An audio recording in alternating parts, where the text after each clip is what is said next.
And I watched this film and I felt really sad for Taylor Swift. And I want to know what you thought when you watched this. This is clearly someone who just discovered any woke ideology, but any kind of an ideology, and assumes that nobody else has known about this. The fact is, other people have looked into this, have studied this, have debated this for decades, and Taylor Swift, you just didn't care. And so it really is kind of sad to see someone who's been so misinformed who now fancies himself the arbiter of truth and women's rights when you watch this film. And what really bothered me, I want to go through it. It was kind of an entertaining film. We'll get to the fact that the person who made it is a radically pro-third trimester abortion filmmaker. Most people don't know that. But what bothered me was there were so many thoughtless answers that were stated by Taylor Swift in the absolute, which is really indicative of someone who's green and figuring out the worldview, which is somewhat scary because this person has an unbelievable sphere of influence. So I think the first clip we have is Taylor Swift, if I'm not mistaken, her talking about deprogramming internal misogyny.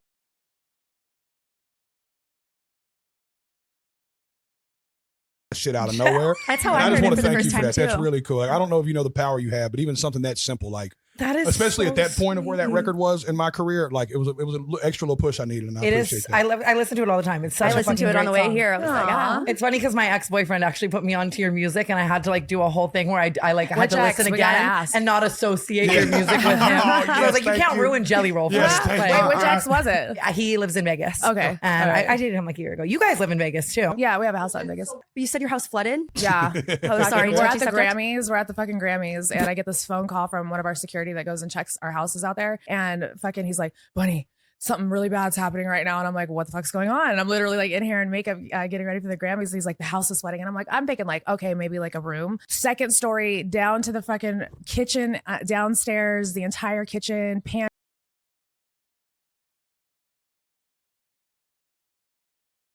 Well, the funeral of Pope Francis brought Trump and Zelensky together for an extraordinary head-to-head this weekend. The first time they've met since the infamous Oval Office bust-up. Democrats are upset that Trump wore a blue suit to the funeral, as did Biden and the Prince of Wales. MAGA is upset that Zelensky didn't wear a suit at all, which, of course, the Pope never did either. A bit like 100 Days itself, it's a silly sideshow compared to a conversation that could have life or death consequences for thousands of people. And speaking of sideshows, the Democrats have now spent 100 days squabbling. DNC Vice Chair David Hogg is the latest to stir the pot. He says he wants to spend $20 million ousting Democrats deemed ineffective and out of touch. The president may be taking a whack in the polls, but so far the only alternative is none of the above. Well, to debate all of this and more, I'm joined by the PBD podcast Angry Patriot, Vinny Ashana, TikToker and Democratic congressional candidate, Kat Abu, host of the Bulwark podcast, Tim Miller, and the Conservative commentator and former RNC.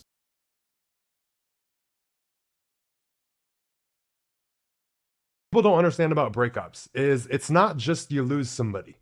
It feels so damaging and so difficult to deal with a breakup because you're not just losing a person, you're losing your entire life as you knew it.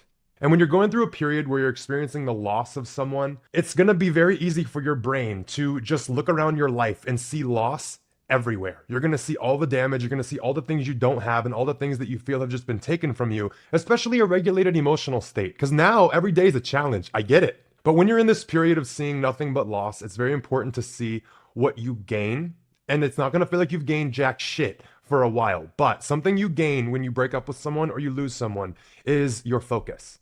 You gain the ability to have your focus be able to put wherever you want. It's no longer occupied with them. And it can be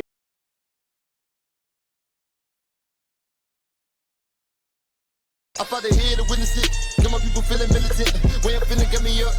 On a mission, get me up. Knowing me, I got the key. On this vision, I can trust. Limitless. Niggas send me cap in it. I fought the head to witness it. Got my people feeling militant. Cam Bynum, Channing Crowder, Fred Taylor, I'm Ryan Clark, Pivot Fam. Thank you guys for pivoting with us on the training camp tour. Cam, man, I mean, it's something we've been wanting to do. I think your story is fascinating. You know, from being an undersized football player who had to grow into himself, becoming a star in Minnesota, and also kind of the king of celebrations. Yes, sir. As well, we'll get to it, man. But you really popped off my radar as a person, man. I think it was October of 23.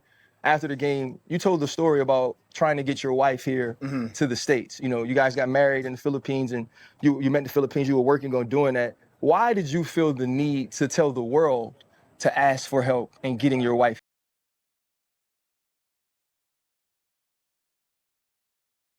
The dudes that are taking accountability. You know, I fucked up bad, like crash and burn type shit. Hurt a lot of people, and I'm fully aware of that. And I'm gonna owe for the rest of my life.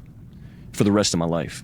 And I also don't have that feeling about the woman who's accused me all this shit like I did in the beginning. When it first landed, I thought, man, you know, there was I wanted to hit Twitter and be like, look, I got receipts, this, that, but this, but not that, but this, but not that. And the reality is, all of that shit is unimportant. The reality is that she saved my fucking life, dude. Wow. Yeah. So I she's like some kind of sage or like a, I don't know. She's a saint for me, because had she not intervened in my life and not created the avenue for me to experience.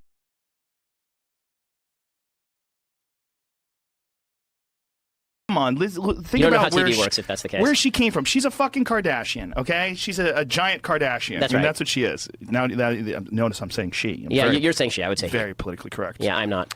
But the video where they circled her house and she was like moving in the shadows behind the drapes. Did you ever see that? No. Oh, it was wonderful. It was wonderful. It was like the first time she was revealing herself as this woman. So they're circling her house. She's this glorious house, and like looks like it's in Malibu or somewhere.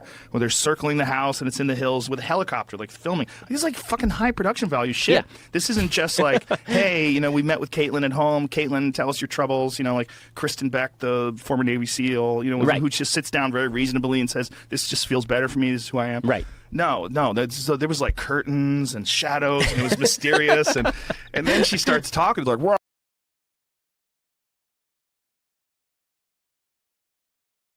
When feeling so bad, and there was a point where I had a flashback to when I was a child, and I thought to myself, like, maybe I could be the 50th president of the United States and play in the 50th Super Bowl. And I just, like, it was like this random flashback to a culmination of aspiring to something more, and then just realizing that since I ever wanted that, my life has been a series of so many failures of things that I wanted that I never could get, that I got close to, that I tasted. And in some ways, it makes the Super Bowl that we won 5 years ago just a fucking delicious bag of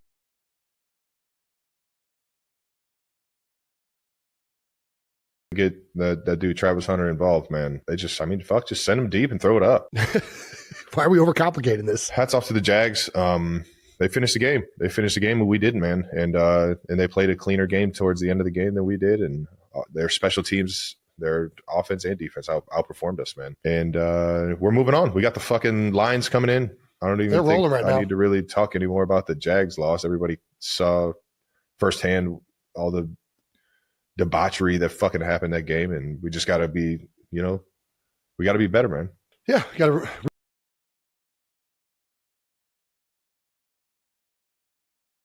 Last kid and last boy.